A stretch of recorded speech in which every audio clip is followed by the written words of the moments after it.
I'll be honest with you guys, I'm not even sure what the name of this series is going to be called, but the gist of it is I'm just going to come on here maybe once every week, once every 2 weeks, and just ramble about random NHL topics that have been on my mind that maybe by themselves wouldn't be worthy of its own video. I'm just going to clump a bunch of stuff into one, so be sure to leave your feedback on this video. I'm okay with taking some constructive criticism. If you don't like it, let me know down below in the comment section, and if you enjoy and you want to see more videos like this, then also let me know and drop a like. That's the best way to show your support. I guess you can kind of think of this series as like an extension of the Ask Me Anything series, because a lot of the random thoughts that just pop into my mind and stuff revolving around the NHL that I think about is because I read all the comments and all the questions on the Ask Me Anything post, and even though I can't feature all of them in the video, the ones that don't make it, I still think about them. I'll be like, oh, that's a really good point, or that's a pretty interesting question. And the first thing I'm going to talk about in this video is actually because of a question that was asked on one of the more recent Ask Me Anything posts. I'm not 100% sure who asked the question, but basically the question was, is Kirill Kaprizov a top 10 player in the NHL this season? And I definitely feel like you can make the case that he has been at least a top 10 offensive player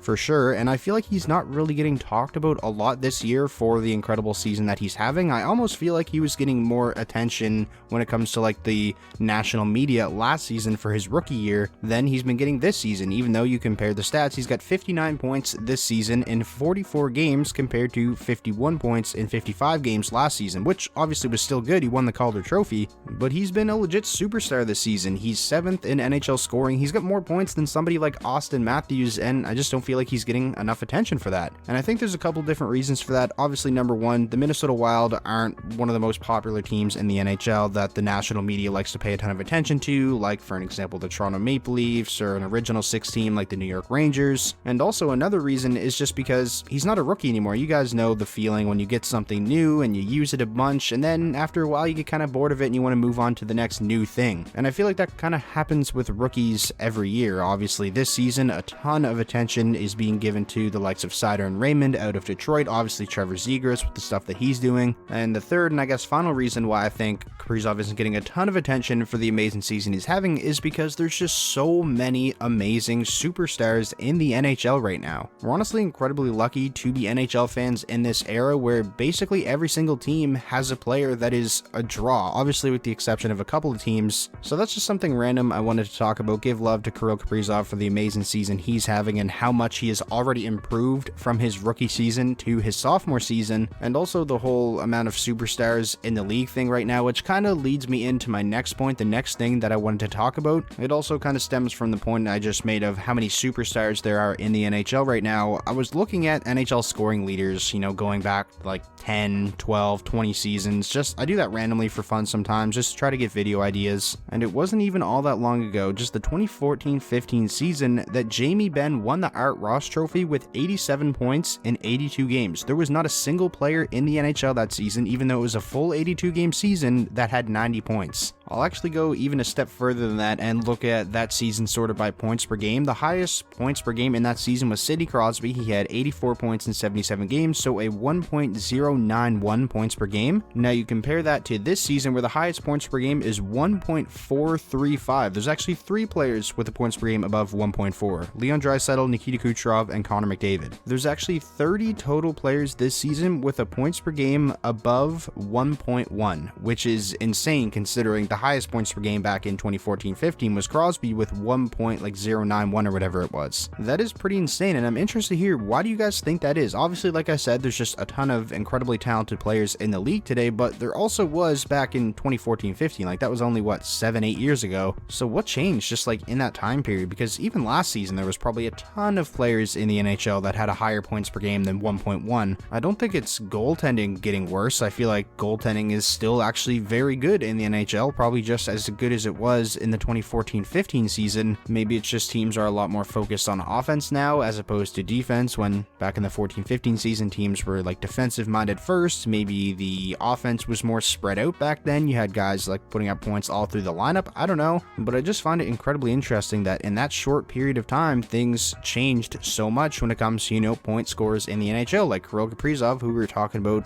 off the rip, he would be the leading scorer in the 2014-15 2015 season. He would won the Art Ross Trophy if he kept scoring at this pace. So those are basically the two things that I wanted to ramble about in today's video. I don't want to add in anything else, I don't think, because then it would kind of be too all over the place, but I'm really interested to hear your guys' thoughts on both of the things that I talked about in this video, the point scoring and how it's increased from, 7-8 seasons ago, and also Kirill Kaprizov. Do you guys think he's a top 10 player in the NHL this season? I don't know about top 10 like overall player when you factor in goaltenders, defensemen and stuff, but top 10 offensive player I think for sure. Like I said at the start as well, if you guys enjoyed this video and you want to see more videos like this where I just ramble about things that I want to talk about, then be sure to drop a like. That is the best way to show your support. Let me know down below in the comment section that you enjoyed. And if this was your first time checking out the channel and you want more NHL content just like this, be sure to hit that subscribe button and I'll talk to you all soon.